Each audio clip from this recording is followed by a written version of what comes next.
First, though, to another famous win for Andy Murray, which will guarantee at least one more chapter in his illustrious tennis career before retirement. Murray and his partner Dan Evans are through to the quarter-finals of the men's doubles at the Paris Olympics after an epic victory over Belgium's Sander Gillet and Joran Vliegen in the second round. Great scenes about half an hour or so ago. For more, let's go live to Paris and join Geraint Hughes. Geraint, good evening to you. Does the drama and the finale just about sum up Andy Murray's career?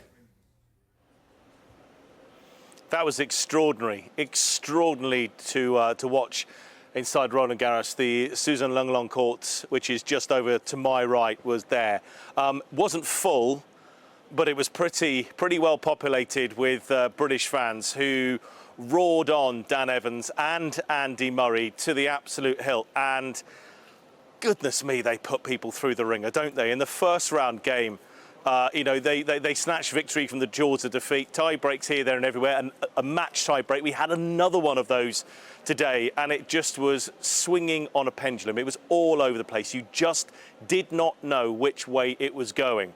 But every time Murray and Evans had a chance, that noise from those two and from the crowd seemed to just energise them. And you kind of felt that, yeah, on the third go of trying to get that match point over the line, they were going to do it. There just seemed to be some energy, just seemed it wasn't destined to be the end of Andy Murray's tennis playing career tonight. That they played well, they tried again so hard. Gutsy performances from both of them, and not just Andy Murray. I think we've really got to acknowledge the contribution of Dan Evans, who's had a real difficult lead up to these Olympic Games, and he double faulted to give the Belgian pair the second set. But boy, in that match tie break, did he played well, and he seems to love playing with Andy Murray, thrives off it as well. It was just a sensational occasion, and it's for the second time at these Olympic Games now, and it's going to be a third time at least for Andy Murray here at his fifth Olympic Games in Paris. It's going to be either the Americans of Taylor Fritz and Tommy Paul in the quarterfinals, or the Dutch veterans of Robin Hauser and Jean-Julien Roger. They are 37 and 42 years of age respectively. Now, I tell you one thing that might be a little bit difficult. If the heat continues like it does here in Paris at the moment, it was sapping and draining. Andy Murray does not look like a 37-year-old, though. Once he warms up and he gets out on court, he looks like a 17-year-old. He's absolutely loving it.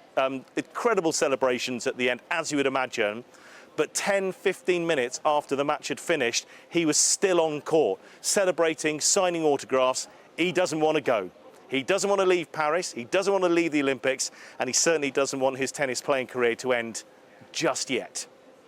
Stories, hasn't he, Geraint? Would the capstone be beating Nadal and Alcaraz in the final for gold?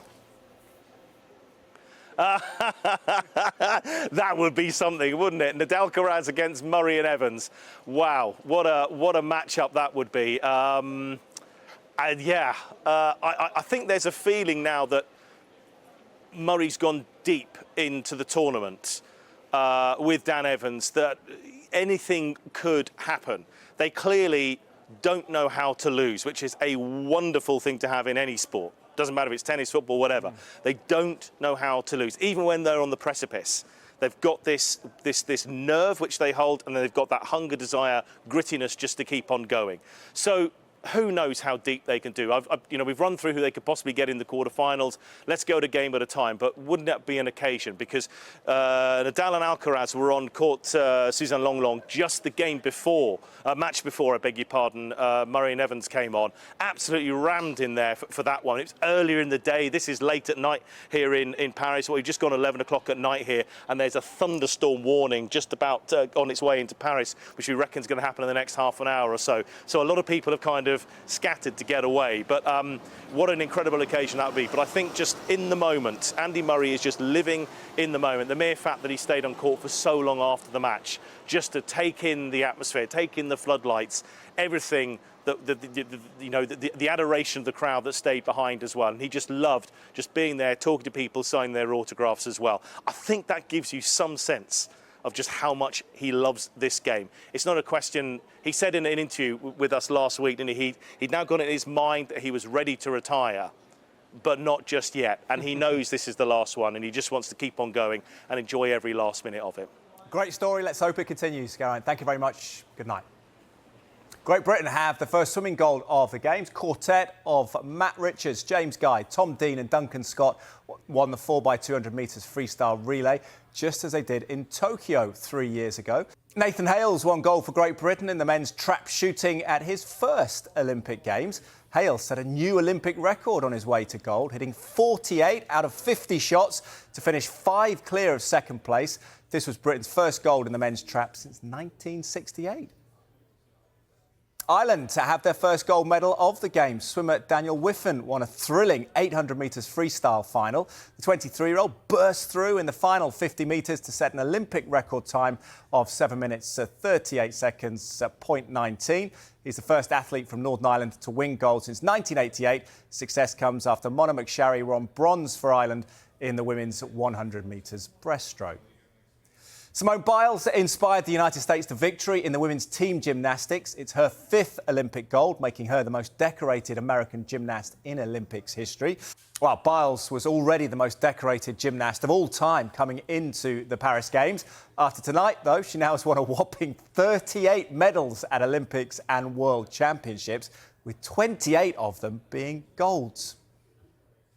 Coco Gauff was left in tears after getting into an extended argument with the umpire during her defeat by Donna Vekic. The American felt she was being cheated and drew parallels with the treatment of Serena Williams before her. The incident happened in the second set when Vekic's shot was originally called out before the umpire said it landed in. Because Gauff had hit her shot into the net, she ended up losing the point and the game before saying this to the umpire. This isn't fair. You called it out before I hit the ball. You have to be 100% sure. It always happens to me on this court. I always have to advocate for myself. This is the 5th time this year. This isn't fair. I feel like I'm getting cheated on constantly in this game. I constantly feel like that. I have to argue and then you guys apologise afterwards saying I'm sorry. But what does that do for me in the match? OK, it's not intentional, but it happens to me. It happened to Serena. You guys are not fair to me, and I hope one day the game becomes fair, but it's not.